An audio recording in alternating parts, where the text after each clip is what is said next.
வணக்கம் நண்பர்களே, எல்லாரும் எப்படி இருக்கீங்க? நானும் நல்லா இருக்கேன். இந்த பதிவுல ஒரு முக்கியமான விஷயத்தை பத்தி தான் பார்க்க போறோம். பொதுவா நம்ம கோவிலுக்கு போயிட்டு வரோம் அப்படின்னா நம்ம வீட்ல இருந்தே அகல் விளக்கு, நெய், திரி இதெல்லாம் எடுத்துட்டு போயிட்டு கோவில்ல வந்து விளக்கேத்திட்டு வருவோம்.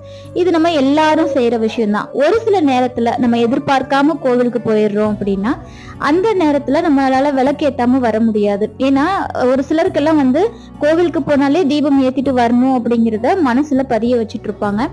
ஸோ அப்படி இருக்கும்போது அங்க இருக்கிற ஆல்ரெடி ஏத்துன விளக்குல நம்ம ஏத்தலாமா அப்படின்னு சொல்லி கேட்டிருக்கீங்க.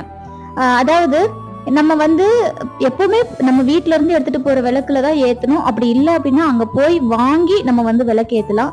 சில நேரங்கள்ல கட்டாயமா ஏத்தியே ஆகணும் அப்படிங்கிற சூழ்நிலையில அங்க இருக்கிற அகல் விளக்கு நம்ம எடுத்துக்கலாம்.